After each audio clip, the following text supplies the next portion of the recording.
telling you on what exactly is priority with our news diary this morning as of this hour, where a will allegedly prepared by murdered Dutch tycoon that is Top Cohen will be opened this morning in Nairobi. Family members of the deceased have been invited for the session, and his widow Sarah Wairimo has however challenged the authenticity of the document and says she will not attend the event. Through her lawyer, Philip Murgo, Sarah claims that content of the document has been severely compromised, with part of the content having been published in a local daily. Now, vetting of nominees to the National Land Commission continues this morning at the National Assembly. 3 nominees are set to appear this morning before Parliament's Departmental Committee on Lands. They are Habi Hussein Al-Haji, Alista Muremi Mutugi, and former Member of Parliament Tia Galgalo. After today's session, the committee will retreat to Mombasa to write its report. And the second edition of the Senate Mashinani County sittings comes to an end in Kitui County today. Senators have been holding plenary and committee sittings within the county since Monday. Curiously, all 3 governors from the Ukambani region snubbed the Senate's County Public Accounts and Investments Committee, which had hoped to quiz them on audit queries. And also today, President Uhuru Kenyatta is expected to address a summit on global trends in business, finance, and geopolitics being held in Singapore. The president is attending the summit at the invitation of Prime Minister Lee Hsien Loong of Singapore, and the president will later fly to the US for the 74th session of the United Nations General Assembly in New York.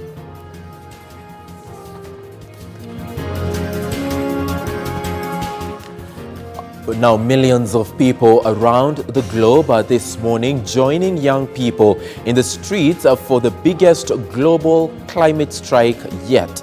The climate strike is timed to speak to the UN Secretary General's Climate Action Summit in New York on the 23rd of September. The aim of this event is to demand that world leaders gather for a UN Climate Action Summit and adopt urgent measures to stop an environmental catastrophe. In Nairobi, the event is taking place at Uhuru Park's Freedom Corner.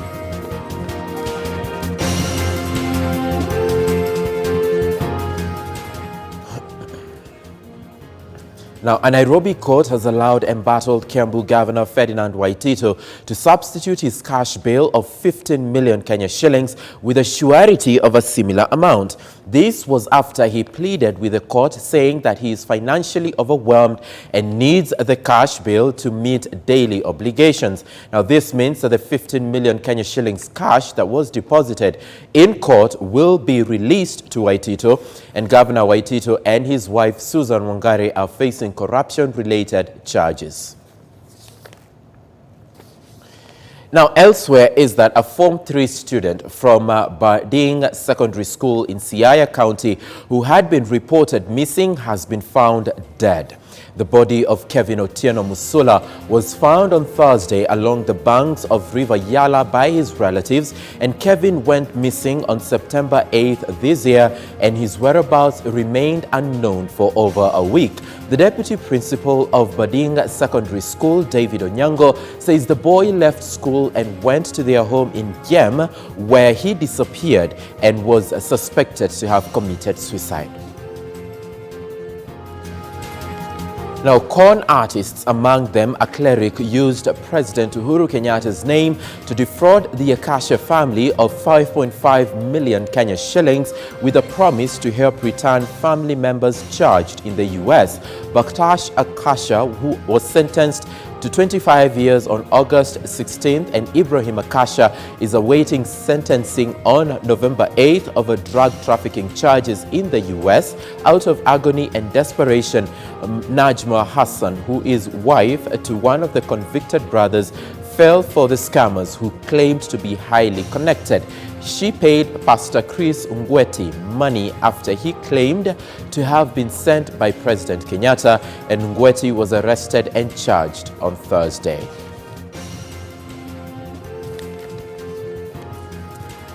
Now that is our local news update as of now. Let's move on, however, to the international front, where Tunisia's Ben Ali dies in exile. That is, Tunisia's former president, Zine El Abidine Ben Ali, has died in exile aged 83 years. Ben Ali led Tunisia for 23 years and was credited with delivering stability and some economic prosperity, but he received widespread criticism for suppressing political freedoms and for widespread corruption. In 2011, he was forced from office following mass street protests. This triggered a wave of similar uprisings across the Arab world. Ben Ali fled to Saudi Arabia when he left office and was living there when he died on Thursday. His funeral will take place today in Saudi Arabia. Israeli Prime Minister, that is Benjamin Netanyahu, and his rival Benny Gantz are jostling over the terms of a unity government after the country's second election in a year ended in deadlock. Local media say both men's parties failed to win enough votes on Tuesday to build a coalition with a majority. Netanyahu urged Gantz to start negotiations on a joint administration, and Gantz rebuffed the idea, calling it a spin. He said he wanted a unity government, but only one led by him. His party has ruled out joining a coalition led by Netanyahu, who faces possible corruption charges. And Indonesia is poised to pass a new penal code that criminalizes consensual sex outside marriage. The new criminal code is due to be adopted in the next week after Parliament and government agreed to a final draft, and the new penal code will replace a Dutch colonial-era set of laws. Under the proposed laws, unmarried couples who live together as husband and wife could be jailed for 6 months. A maximum 1-year prison term also can be applied to a person who has sex with someone who is not their spouse.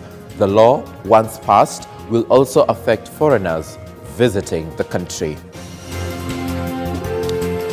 And that's it, and especially that last story on Indonesia does quite, bring in a lot of issues in as far as even our own penal code right here in the country is concerned. However, let's come back to the country and get to interact with our reporters. And right now, let's take you to Uasin Gishu County and bring in our reporter, Timothy Simwa, who joins us live from this region with an update on what we can expect from Uasin Gishu today. Tim?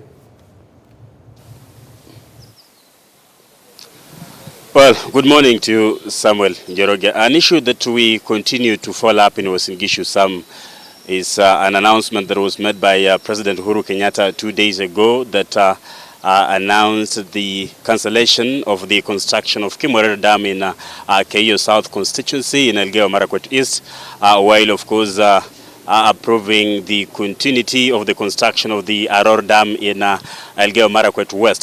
This is an issue that has caused a lot of political debate in this region, and yesterday we had an opportunity to visit Kimwerere in Keio South to interact with the residents just to get to see what are some of their views as far as the issue of that cancellation is concerned.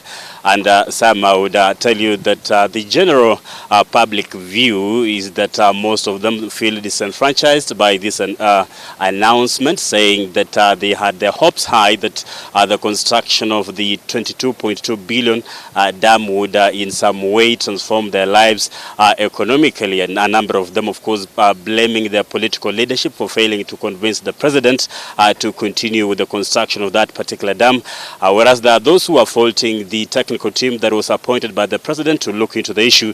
Of course, that came up with the two major reasons, or at least three, that of course led to the cancellation. One of them being the technical and the financial aspect of that particular dam, saying that it was not actually viable, and of course another reason being that the initial costs were kind of inflated. So it's an issue that continues to attract many views from the political class in this region and even area residents. And today, of course, we are looking forward to finding some leaders from this region who are going to tell us their views, what they think about this whole issue. We've seen Elgeyo Marakwet Senator, that is Kipchumba Murkomen, weighing in and saying that the president was misadvised and that report was kind of misleading, whereas the county boss, that is Governor Alex Tolgos, says the president was right, but of course they'll be trying to convince him perhaps to come up with an alternative project that of course will act in place of the cancelled dam. It's an issue that also Kenyans also are watching closely, Sam, because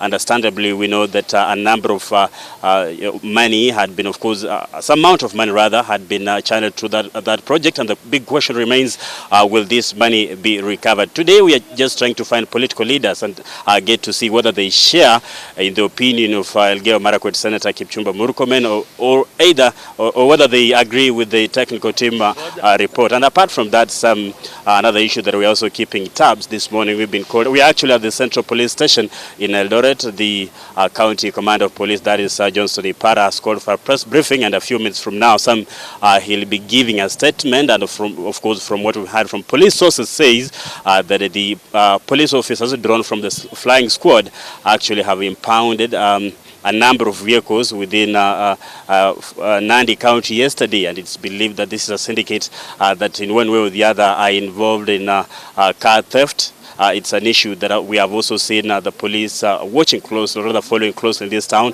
There have been the cases of robbery and theft of vehicles have been on the rise. So perhaps this could be an indication that the police are on high alert, just to make sure that they are curbing these cases. So when all is said and done, this will be the issues that we'll be bringing to you up to speed.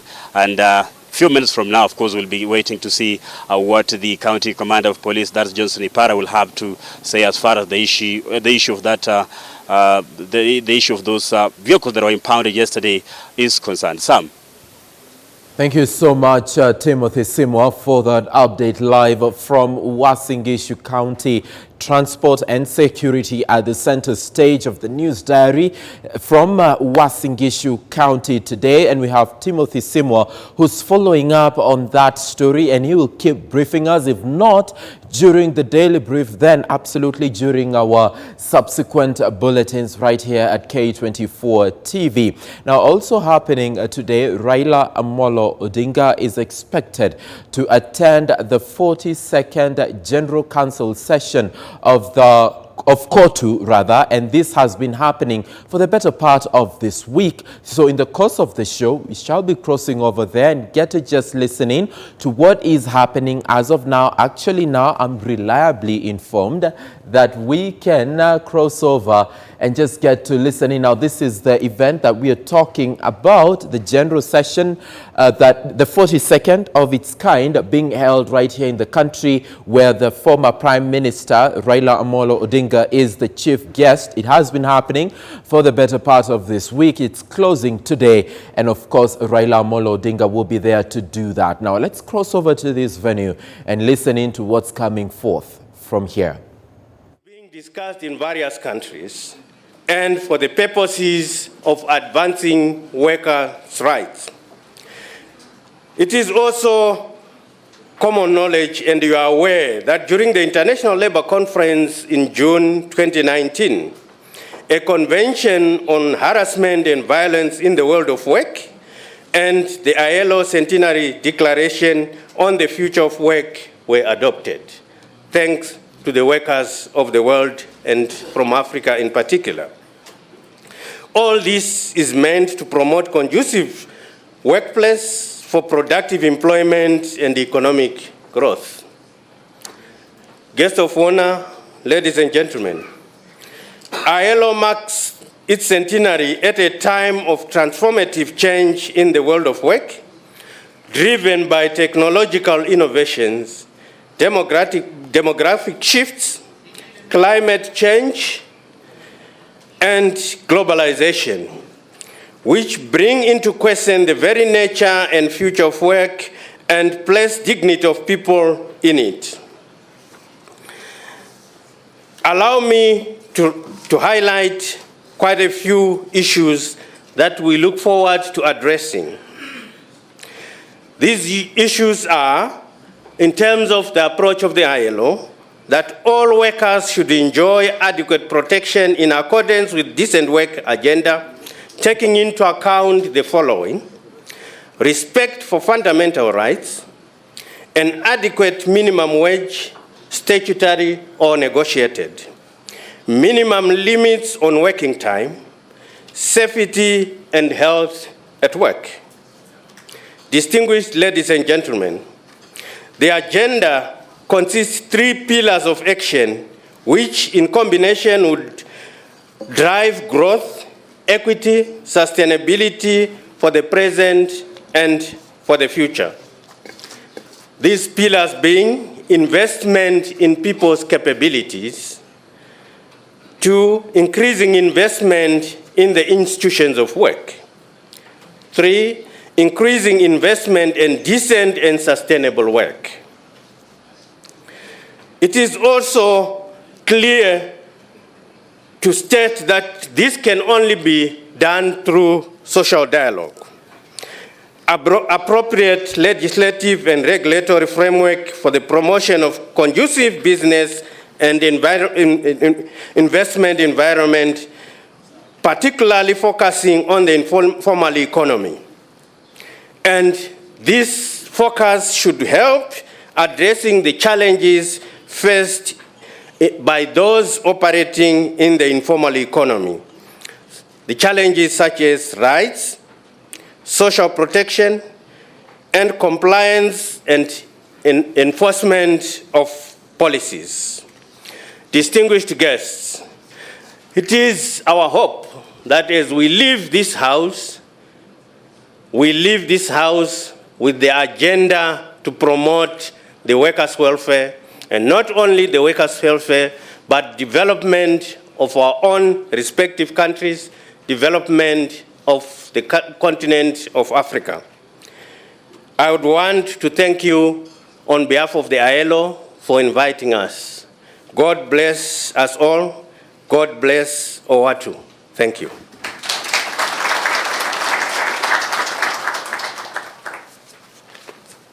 Thank you so much, Brother Chibebe. Now may I take the opportunity to invite our next guest. And our next guest is going to be none other than Jacqueline Mugo, who is the Executive Director of FKE, who we have worked very well with.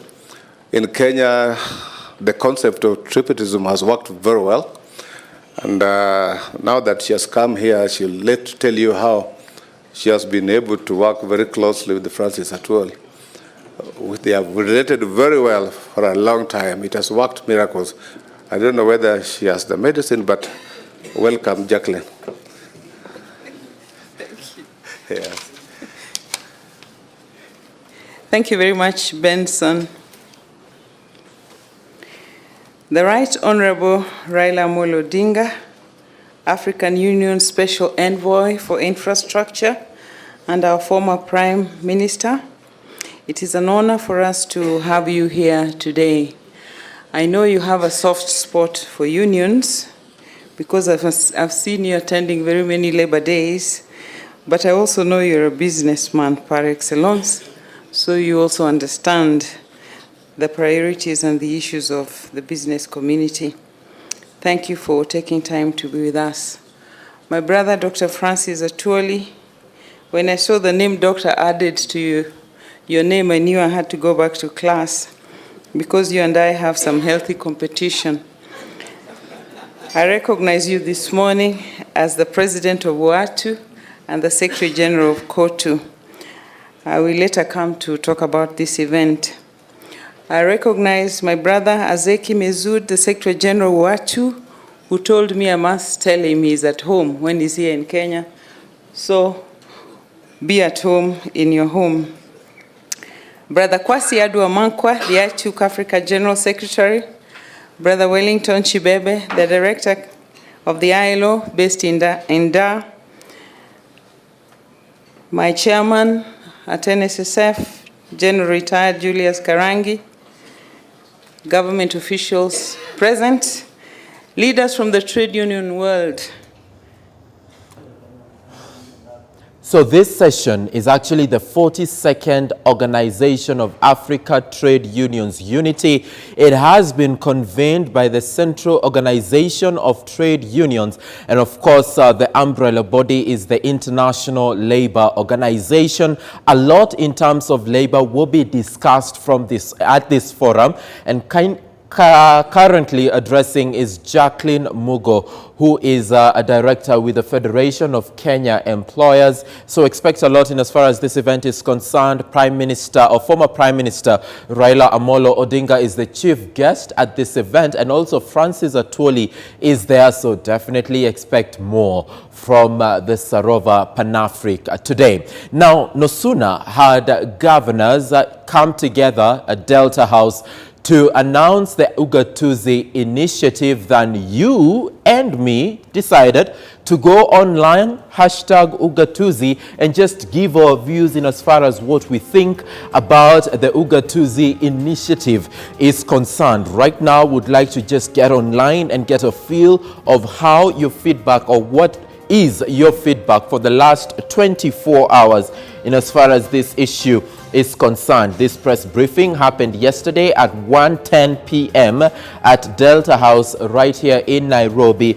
and we would like to just get on Twitter and get a feel of what you said about Ugatuzi initiative. We've got Jack Adawa, who says the so-called Ugatuzi initiative is nothing less than testing ground for BBI bill. Why create more executive positions? Why create more executive positions? All right, Jack. Koech Cheriot, or Koi Cheriot, I hope I got it right.